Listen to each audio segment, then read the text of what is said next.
At Sierra, discover top workout gear at incredible prices, which might lead to another discovery.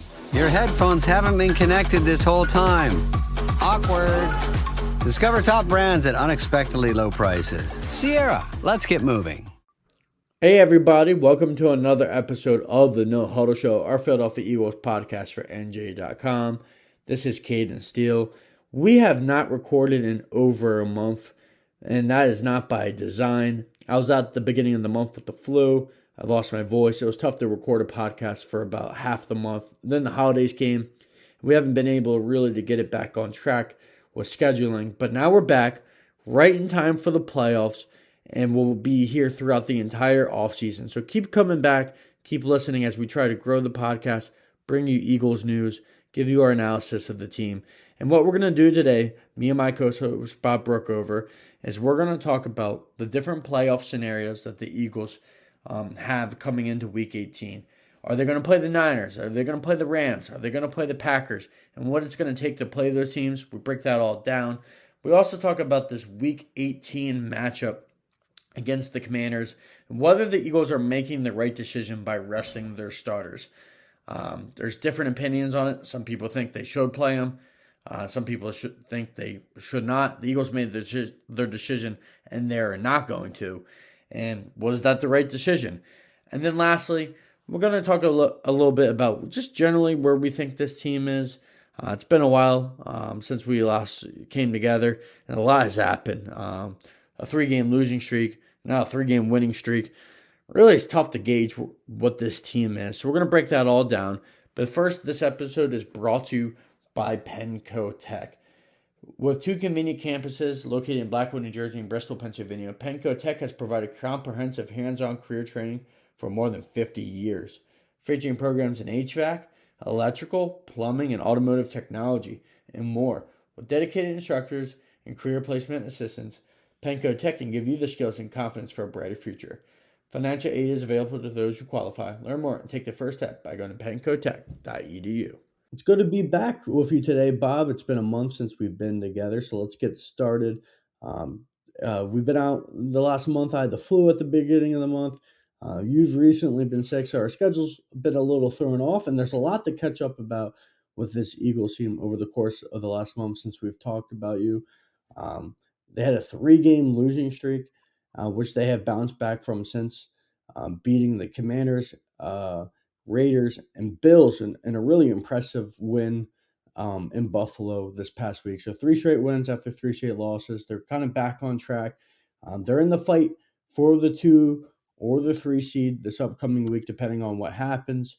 But first, really the big decision they made yesterday came out from the team is that the Eagles are going to rest some starters. I figure the majority of their starters. Some guys are obviously going to have to play against the Commanders on Sunday. But they're making this decision to rest their starters to get their guys healthy. They would rather do that than potentially put all their guys out there to definitely ensure a win against the Commanders. So they're going to have to live with that decision. If they get the 3 seed, there's a possibility that they're going to play the Rams or the 49ers at home in the wild card round. 2 difficult matchups potentially. If Seattle beats the 49ers and the Rams win on the Sunday, then the Eagles will play the 49ers, but the 49ers win, they will play the Rams. If somehow the Eagles win this game, which is possible, they win this game and Chicago loses against the Detroit Lions on Sunday, they could jump up to the 2 seed and play the Green Bay Packers in the wild card round at home for the 2nd straight year. Bob, what's your opinion, though, on them deciding to rest their majority of their starters, knowing that they could still get the 2 seed if they win and Chicago loses? Yeah, I went on record with it in the column I wrote yesterday. I had actually pre-written the column saying I hadn't pre-written it, but I basically said that they should play the starters. What I would have done is I would have told my starters, especially my offensive starters, but all my starters, based on the way he played Buffalo, let's go get some confidence against one of the worst defenses in the NFL. You got to have to put the Josh Johnson Commanders away in the first half. We'll watch the score, whatever happens in the Chicago-Detroit game, but you should be able to put them away in the half, and you should be able to get some confidence as an offense. The way you played the second half against them up in or down in Landover a couple weeks ago. So let's do that. Win this game. Let the chips fall where they may after that. It's not what Nick Sirianni decided. But I think it's a mistake just because of the numbers and what they've done now is they've put them if they fall to the 3 seed, which it could happen anyway when they won, but to play for that 2 seed, it's valuable because of this reason, in my opinion. If you look at the history of the NFL, and there's been seeding since 1975, so we got 50 years of evidence of what happens when you're the 3 seed and when you're the 2 seed, and it weighs heavily in the favor of the 2 seed. The 3 seeds since 1975 have been to 5 Super Bowls, or no, they've been to 5 Super Bowls and won 3 of them. So 5 of the 100 teams have been 3 seeds, and 3 have won it. 3 of the 50 years have been won. 4 seed by comparison is it's better to even be the 4 seed for some reason. 11 appearances and 6 wins has been more successful. The 5s and 6 seeds have combined for 5 appearances and 4 wins. So the 3 seed of the top 6 seeds, or the 3 seeds of the top 4 seeds, the worst of them, and the 5 and 6 seeds almost as good. The 2 seed, on the other hand, has been to 24 of the last 50 Super Bowls. So that's 24 of 100, 1/4% of the time, and won 10 times. So 20% of the time they've won the Super Bowl. Simple math. There's all stories to that. The last 3 seed to win it has happened recently. That was the Chiefs 2 years ago when they beat the 49ers. But it's been very rare for it to happen, and I just don't think the Eagles are at the level of the Chiefs. The Chiefs were in the midst of their dynasty run. The Eagles have offensive issues that need to be resolved. So to me, it's a mistake what they're doing. It might end up that they end up being the 3 seed anyway because the Bears control their own destiny. I'll be interested to see how the Lions play the Bears. But I guess recency bias is also on my mind watching Cleveland beat Pittsburgh last week, and then who was the other game that was the Falcons. The Falcons beating the Rams. I know the Bears are going to be at home and they're going to want to win. They want that 2 seed. Ben Johnson's on record saying we want to win this game. But to me, you still got to play for it. And this is not like the 2 years where they were last year where they were 2 seed locked in going into last week and they decided to sit the guys, and then that was weighed on Nick Sirianni's mind, obviously, that they got to the 2 Super Bowls with that bye week. But this is different than that. Yeah, and I agree with you to some level that they should play the starters, and I see your points because the offensive issues are definitely pressing. It's not like last year, and Nick Sirianni talked about that yesterday, that when it mattered the most, they kind of turned it up, against the Rams. Some of those huge Saquon Barkley runs, some of those big Jalen Hurts runs, the offense kind of got going in that game. Then against the Commanders, they went out and they dropped over 50 points in their best offensive performance of their tenure with Nick Sirianni. And in the Super Bowl, they were good. Obviously, the defense played a huge factor in that, but they were efficient. They had one of their best offensive games of the year again, and that was when we had questions about the offense and the passing game and some of those things, but it was completely different in my opinion because they could run the ball at such an efficient level with Saquon. Obviously, they had a 2,000-yard season. This is not the same offense, Nick. So when Nick says stuff like that, I don't think the comparison's really there. This is an offense that is had flashes, but they've never been able to put anything together consistently this year, and they still haven't figured it out. And it's week 18, and yes, another good offensive performance could be maybe what they need to find more answers here before week 18, but they're going to go against that. I see their side a little bit, and more than a little bit, because I even put it out there last week that I thought they should rest some of the injured guys at least, because I mean Cam Jurgens is obviously ailing, and I don't know if that's he's ailing and he's in so much pain right now, or the back injury just has had such an effect on his long term future that he's just not the same player. I mean that I don't know whether that's the case or not necessarily.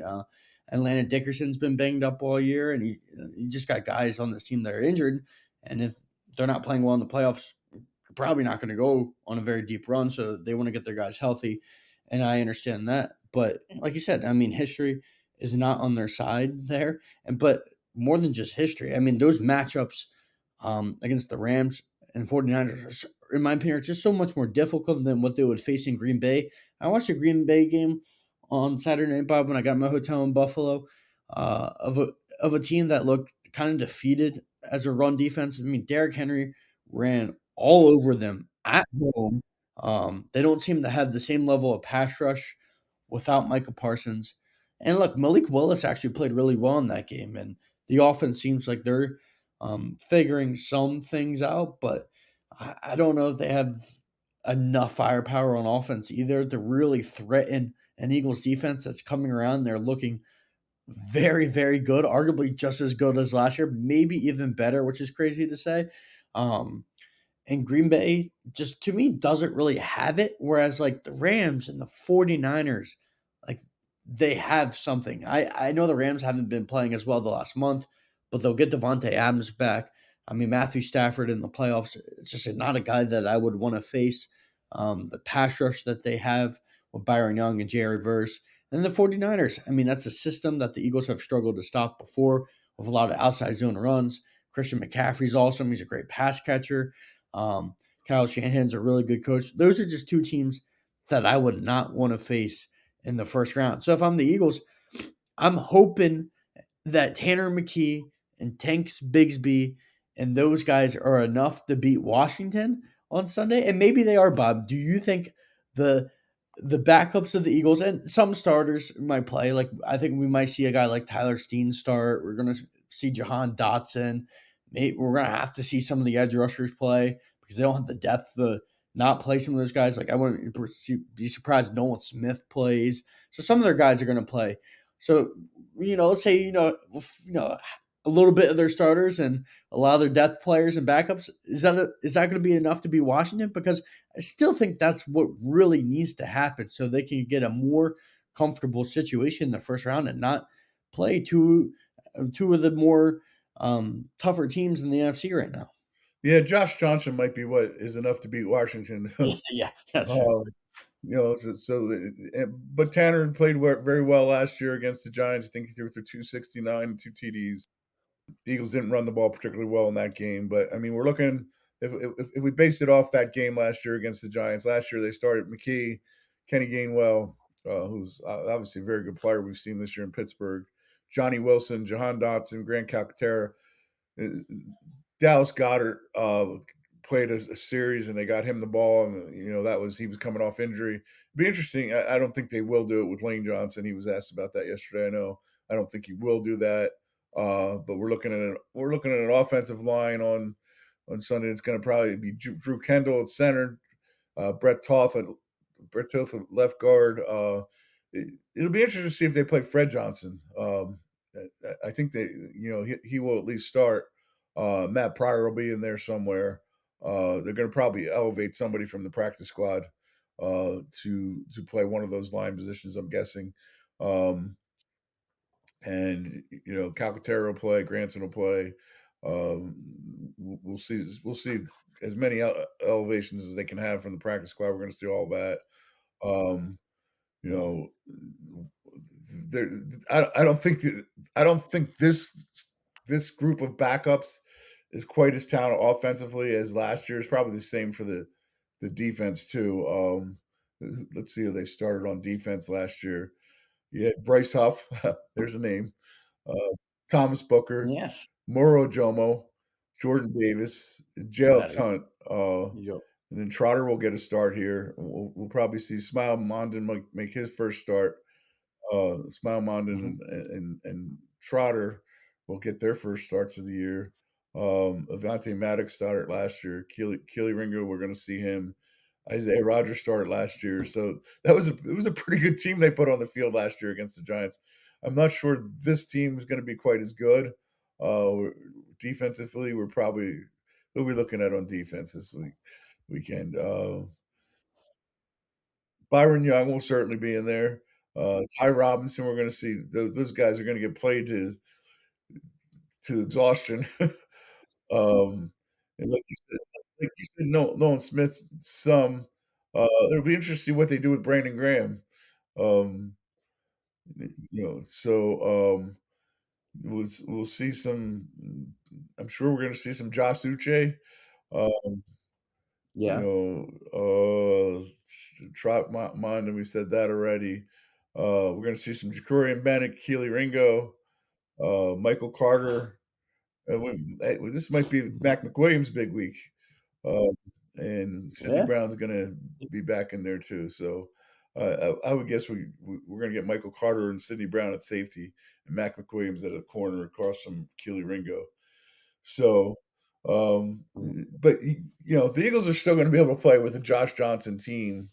It's going to probably depend a lot on how Tanner McKee plays in his second NFL start. So it'll be a little bit interesting to watch, um, but we'll see. We know that doesn't matter to as much as what's going to happen the next week.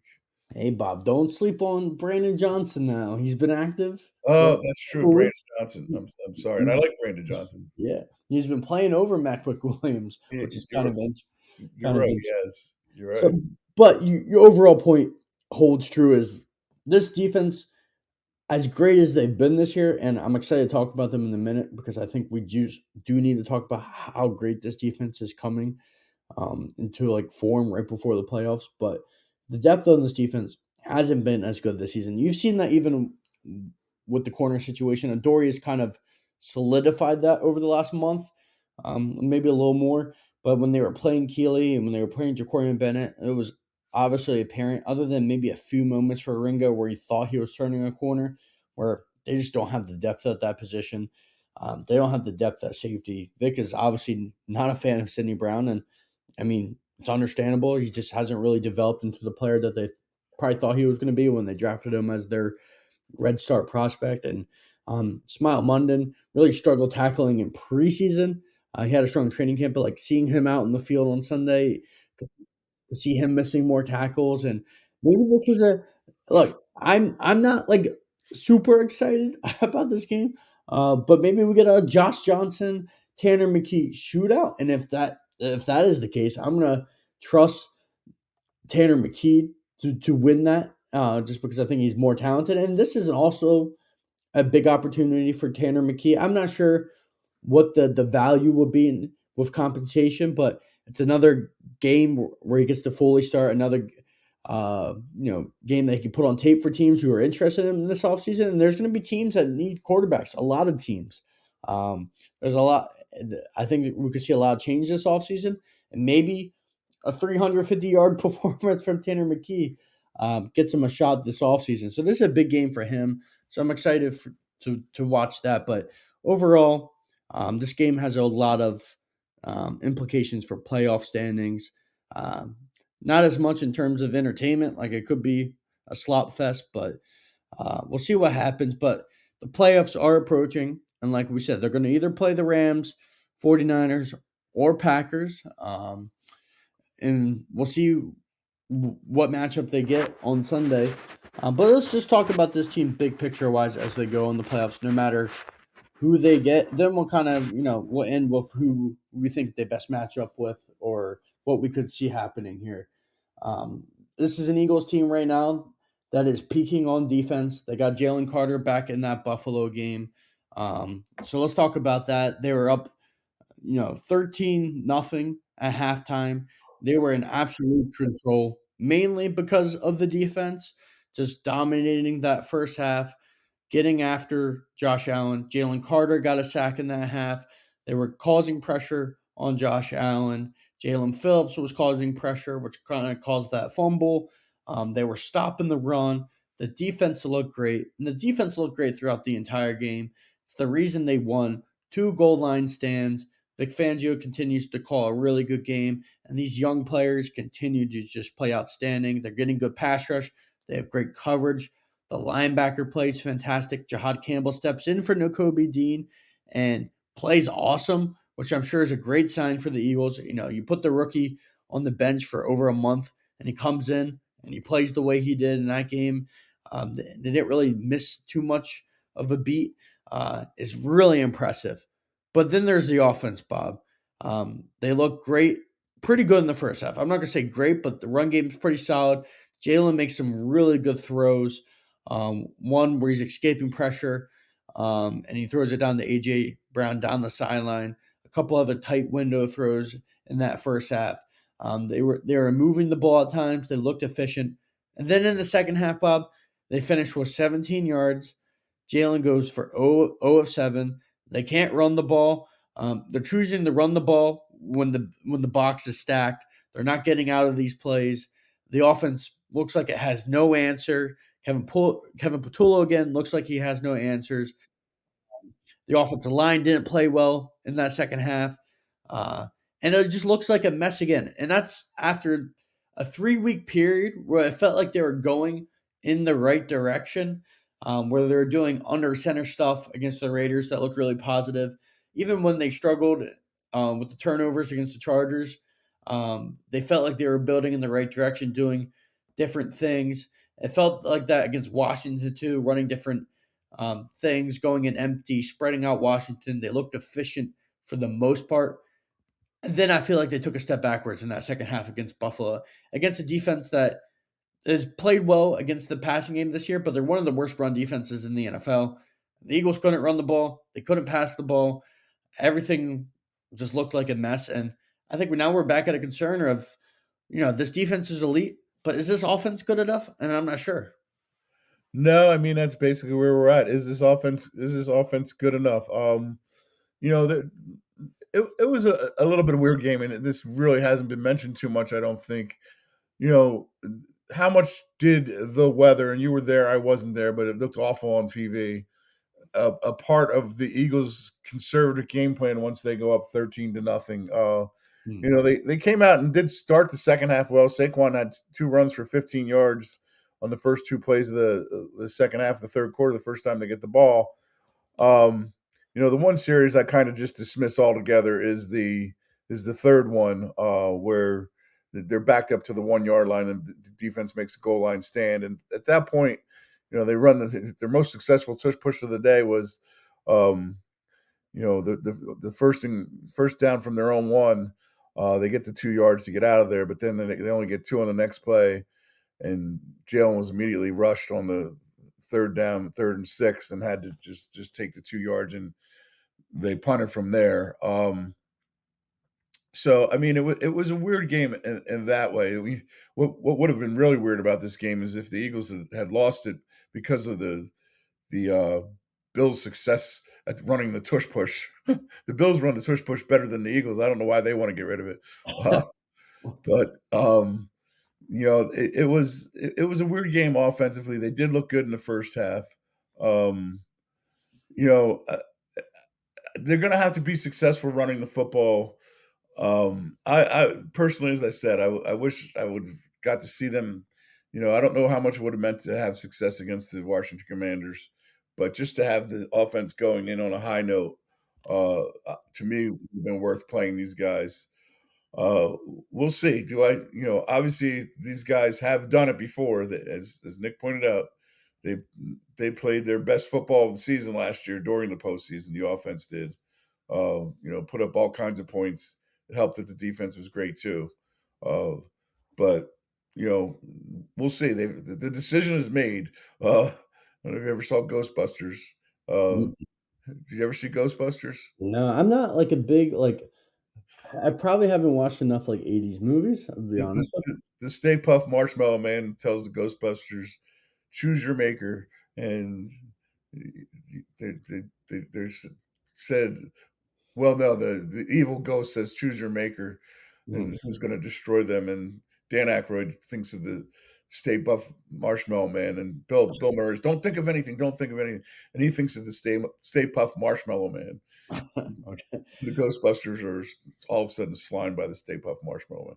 So the Eagles have chosen. I don't know if they're going to have the same marshmallow results, but they've chosen not to play their starters, and we'll see what that gets them. Yeah, yeah, and Bob, I'll have to go back and watch some more movies. I gotta watch Ghostbusters, Back to the Future.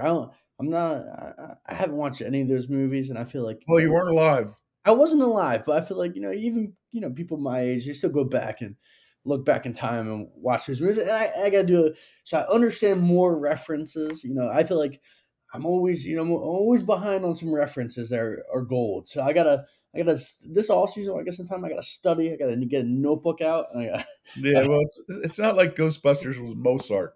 So yeah, yeah.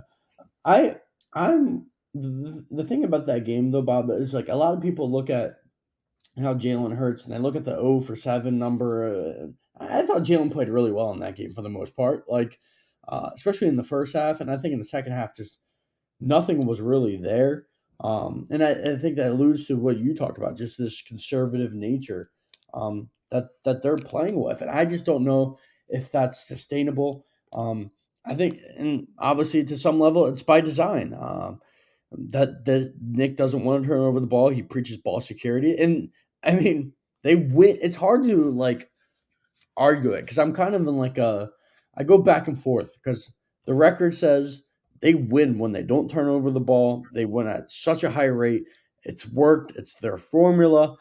But then we're watching games like that, and it's like it's coming down to one play. Like it's such a thin margin. I don't know. yeah, I mean the one thing you do say though coming out of that game is the Bills over the last 2 seasons were 16-1 at home. So the Eagles went in there and did something that only one other team has been able to do in the last 2 seasons. They were 10-0 last year. They're 6-1 going into that game. So I mean, they don't lose at home, and the Eagles went in there and beat them and roughed them up pretty good in that first half.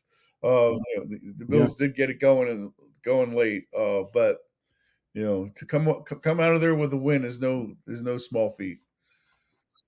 yeah, and I wrote about it on Monday morning. I mean, the talent is one thing on this Eagles defense. I mean, we can go down the list. Like interior defensive line, arguably the best unit if you take the three together in the NFL with Jalen Carter, Jordan Davis, and Amora Joe. An edge rush group that's starting to ascend with Jalen Phillips playing at a really high level since coming here from Miami.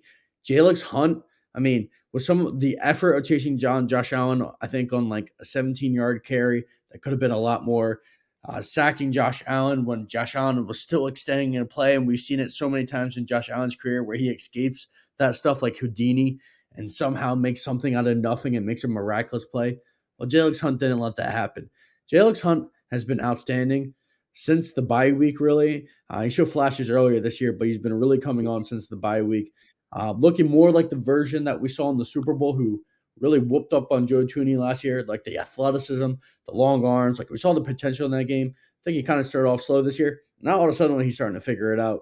Nolan Smith, I think it's kind of like their third best edge rusher now. That's not a bad place to be. You got Brandon Graham, so the defensive line looking awesome. The linebackers are playing fantastic. You have N'Kobe will be back, and then Zach Bond and having Jihad Campbell as a third linebacker is a really good place to be. And then the secondary has been outstanding as well. Marcus Epps is playing decent, and Dory Jackson's playing decent. And those are probably your two worst starters on defense. And when you're saying, they're playing solid, you're in a pretty good spot. But it's also just the makeup of this defense, Bob. I mean, you have players that obviously they've won a Super Bowl now. A lot of these guys, they've won college football national championships. A lot of these guys from Georgia. There is no panic in this defense. There's a sense of calm because they've been in these situations. I mean, I don't know. I'm sure it's happened before, but like to be placed in that situation twice on two goal line stands and to not have any panic, especially when some of those situations got ugly with Quinion Mitchell getting a pass interference, and then him getting beat by Terrell Shavers deep down the field to the 7. And the defense just makes stand after stand. There's no panic. The field gets condensed, and they just know they're better still, and they're calm. And I think that comes from Vic, their trust in Vic and their trust in their abilities and trust from just being in these situations before where this defense can overcome a lot and because of the mental makeup that they have. And maybe one, they're talented enough to do it, but maybe they really are just that special where this year they can win a Super Bowl by having not a very, I mean, it's fair to say below average offense and just an amazing defense. And that would be an incredible feat. And I'm excited just to see how this unit grows. But I think today we should wrap up by just saying we only have a week left. We're going to do probably more of a playoff preview next week.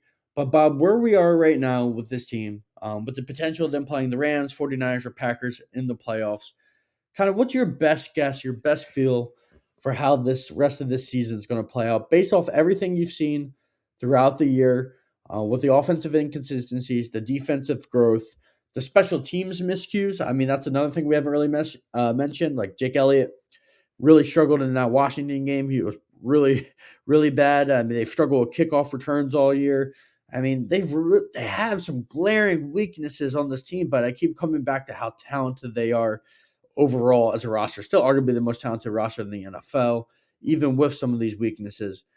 Where are the Eagles heading in 2025? It's a good question, and the mention of Jake Elliott, maybe that was the most encouraging thing of that entire game. As great as the defense was, they needed Jake Elliott to have those confidence boosters kicking in foul weather, and that 47-yarder especially was hit true and right down the middle. That was a big deal for the Eagles because these games are decided by 7 points or less so often.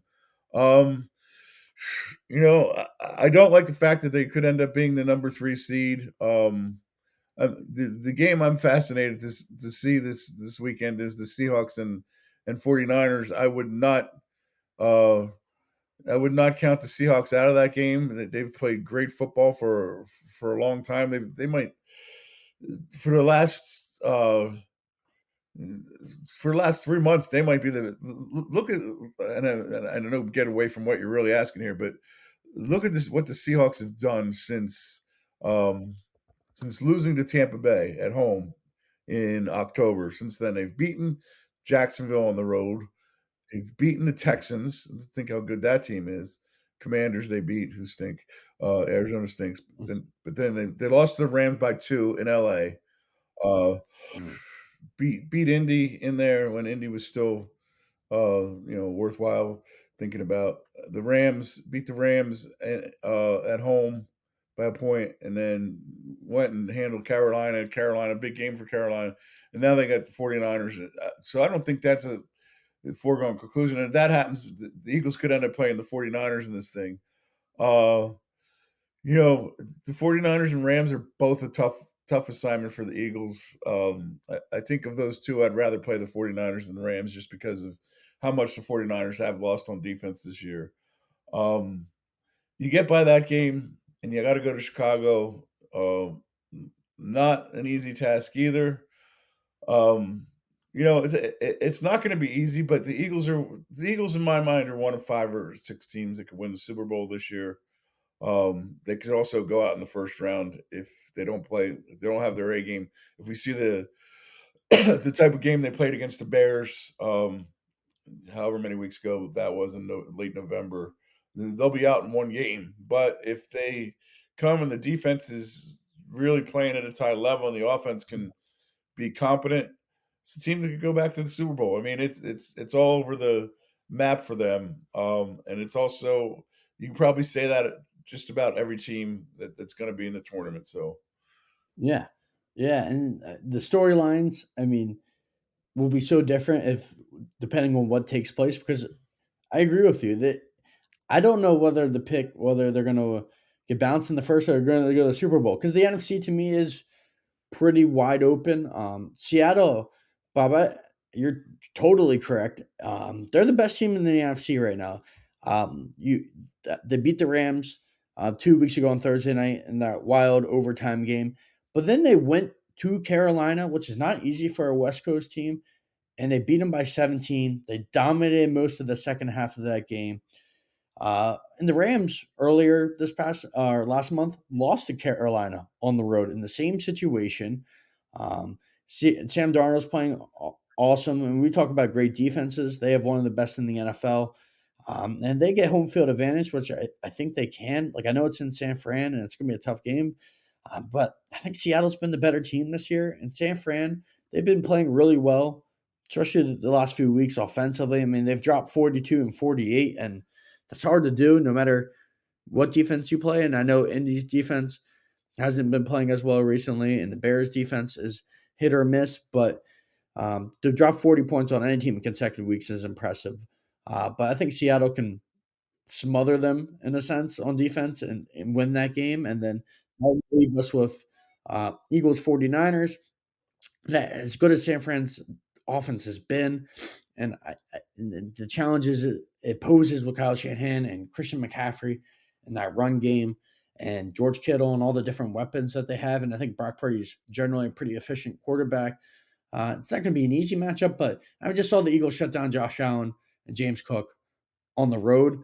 I have the utmost confidence that they could shut down the 49ers potentially at home with the way their defense is peaking. I don't know if the Eagles ultimately get through because of the offensive issues. That's really the thing that's holding me up. But there's a world where I could see them getting through to Santa Clara and being in the Super Bowl again this year because of the defense. And, you would think maybe all it would take offensively is 2 or 3 big plays. And I still think they're capable of doing that. Like, I still think Jalen's a pretty good quarterback.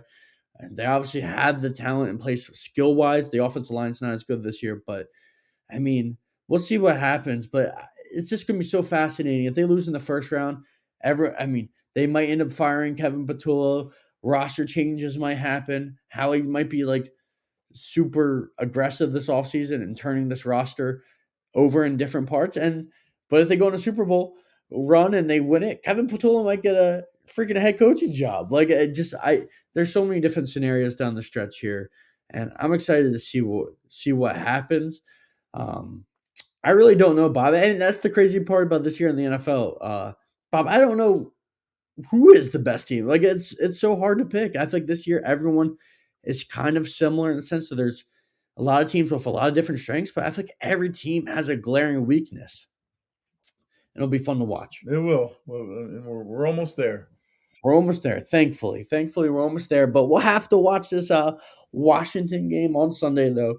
The Eagles will play at home. It's a 4:25 game against the Commanders, while the Bears are playing the Lions. And we'll see what happens. We'll see where the Eagles land. And we'll be back next week for another podcast to break down more in depth the specific matchup they have against the Rams, 49ers, or Packers, whether we think they'll win. So make sure you come back for another episode next week. You keep listening to the No Huddle Show here at NJ.com. You can listen on Spotify and other streaming platforms that you enjoy. Thank you for everyone for coming back and listening today, and we'll catch you soon.